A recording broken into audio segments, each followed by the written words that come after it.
The second day of the same session began with a heated debate on the referendum. All four questions are important for the Polish nation and also the future of Europe, which is being ruined by leftist bureaucratic elites in Brussels, run by the Germans. And this is the reason why you, unfortunately, want to boycott this referendum. I listened very carefully as you speak so loftily about how you will now implement democratic mechanisms, law and justice and democracy. It's a bit out of place after 8 years. For you, such a more typical tool is such a trick. With this, you want to bypass Polish law. The Sejm approved the government's motion to order a nationwide referendum. Later, the same legislative committee dealt with the draft resolution. It is already known that the referendum will be held on the day of the elections to the Sejm and Senate. The elections themselves, the fact that we choose one grouping or another, is a celebration of democracy. We elect politicians who later do not have to do, and indeed very often do not do, what they promised before the elections. A referendum is ordering politicians to do what the people want. Law and Justice is trying to steal the elections from the Polish people, but we won't allow it. The most important referendum is the ballot for the elections. Parliamentary elections are due in just 59 days. The opposition announced today a joint list of candidates for the Senate elections. A particular surprise for voters was the appearance of Grzegorz Schetyna and Małgorzata Kidawa-Błońska on the lists. Roman Giertych did not appear on the lists of the Senate Pact. Voters will have an easier choice because they will have a choice between Law and Justice candidate or the Senate Pact candidate.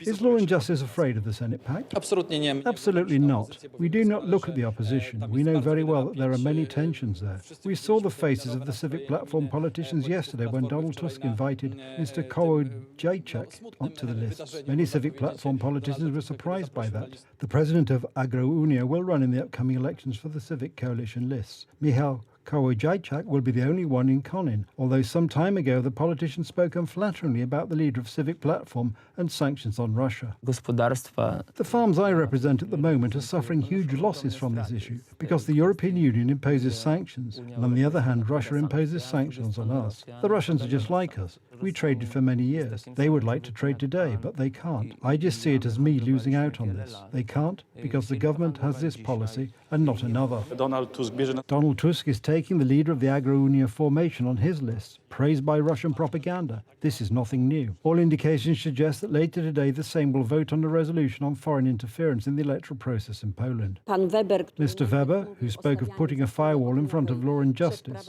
recently he has gone so far as to nearly direct threats in the direction of Law and Justice. These are scandalous words. We ourselves declare support for Mrs. Maloney's grouping as Law and Justice, but we have not gone so far as to say that we will wage some kind of total war against Maloney's counter-candidates. This is something unbelievable. The meeting is not the last in the current term of the Sejm. It is already known that deputies will meet to deliberate on the 30th of August. That's when the Sejm will determine the composition of the commission to investigate Russian influence.